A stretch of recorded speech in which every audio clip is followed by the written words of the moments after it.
Photo from Lucy and Superman, episode 126, originally broadcast January 14th, 1957. Aquanuts. Don't you know just how this woman feels?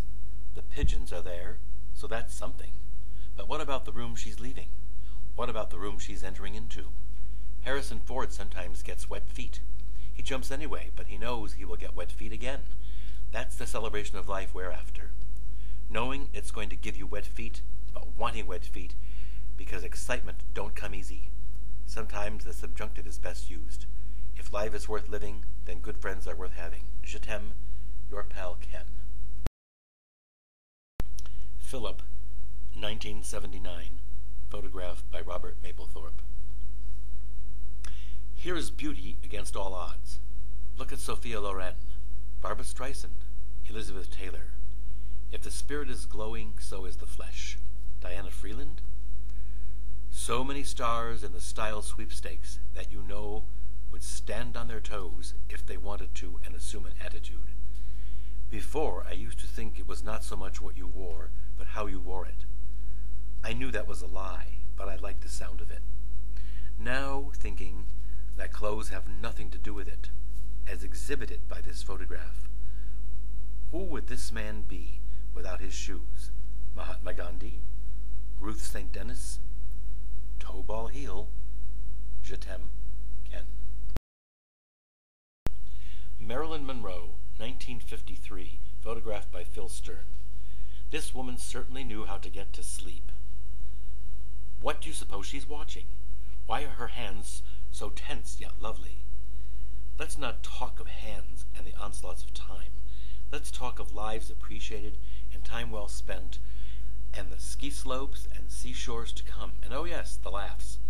I mean, if Ronald Reagan wanted a mandate, why didn't he just ask for one? Screw her. Je t'aime, your pal, Ken. Jackson Pollock, number 3, 1949.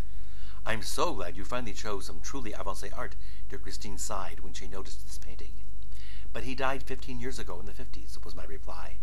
From the casual way she turned her head and stretched the now famous neck, I wasn't sure I had been heard.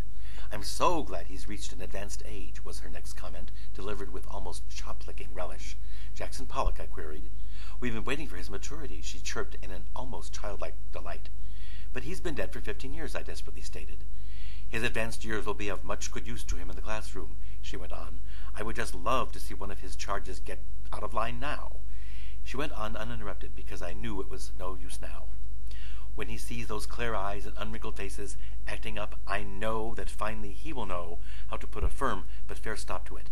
He once had too much sympathy for the little buggers. What does all this mean? Very curious here. Je t'aime, Ken. James Ford, 1979, photograph by Robert Mapplethorpe. Picture here a man addicted to the baths. They relax him so, and God knows he needs release. Picture here the ever-present light drink on the sink. As Mildred Pierce said, when asked how she wanted her drink, harmless. Later on in the picture, she manages to put away a few belts in Mexico, but that's Vita's fault. When I was fetching mochas in line at the Lookout restaurant, and Stryker was ahead of me, well, that was probably the happiest moment in my life. Actually, it was not quite enough, but when he happened to be seated in our proximity as we sipped our cocos, it became itself. I loved the way he pretended almost no consciousness of me, or my existence. It heightened the moment. It really did. Ken. When Christine saw this card, she snapped it off the rack. This is exactly what they need, she said over her shoulder. Naturally curious, as I can be, I probed. What do you mean? You know how dirty they let their dogs get? She said while tightening the scarf around her neck. What dogs? I naturally inquired. The ones they keep in the basement, she almost shouted at me. She has this didn't you know attitude that sometimes can be very quick. Well, I was busy looking at the garter straps and paid no attention. Later, taking the air on the porch, she exclaimed, You have to keep airing it. Didn't understand. Still don't. Je t'aime. Wet and Wild, illustration by David Martin. When dearest Christine saw this, she nearly sighed and stroked her throat. I could tell she was in one of her pensive moods and decided to probe. She said, "Oh, it's nothing." I probed further. She said, "With so much beauty in the world, why would anyone reproduce this image?" I said, "But Christine, some people find this pretty." She came back with, "A young man with overly hairy legs who has obviously had too much to drink with his pants down is pretty?" I just sighed and stroked my crepe neck.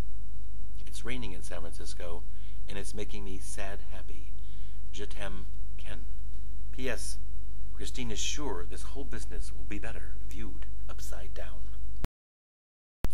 Edith Massey in Leather, from John Walter's Female Trouble. Got new modeling job here. Forced to reveal more of me than willing. Being cooperative. I step in a puddle, and my foot gets wet, all wet and soggy. Able to get home before the stiff breeze messes up my hair. Feet, D-, hair, A+.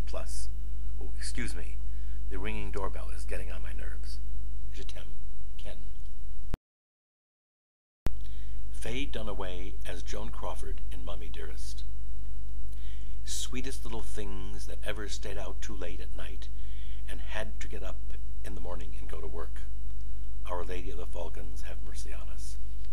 Had a very tasty dinner last night and some drinks. Now I feel like hell. Speaking of hell, Christine thinks an absolute sin the way that Dunaway woman dares to assume the visage of one of our most beautiful disciplinarians ever. Miss Crawford had taste and restraint, something that Dunaway whore decidedly lacks.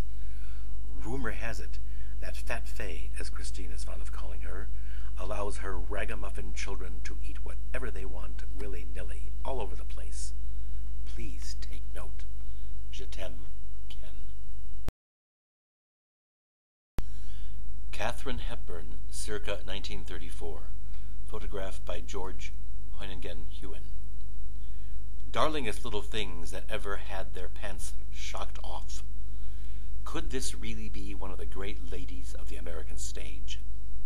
Christine is convinced they merely got some woman with no morals to impersonate the great star. Christine says the much too contemporary hairdo is a dead giveaway.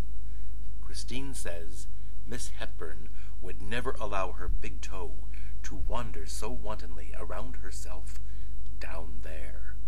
She cites it as yet another example of sloppy discipline in the classroom. Darrell, take note here. My best to Ammonia Square, Ken. Darlings, as you can see, I've been pounding the pavement like crazy. A girl's got to do something to relax. The darling girl took her dancing feet and old hands exquisitely gloved to 5 places this first day of June. You can't possibly imagine the humiliation. It's too degrading for an artist to enter into in the light of day.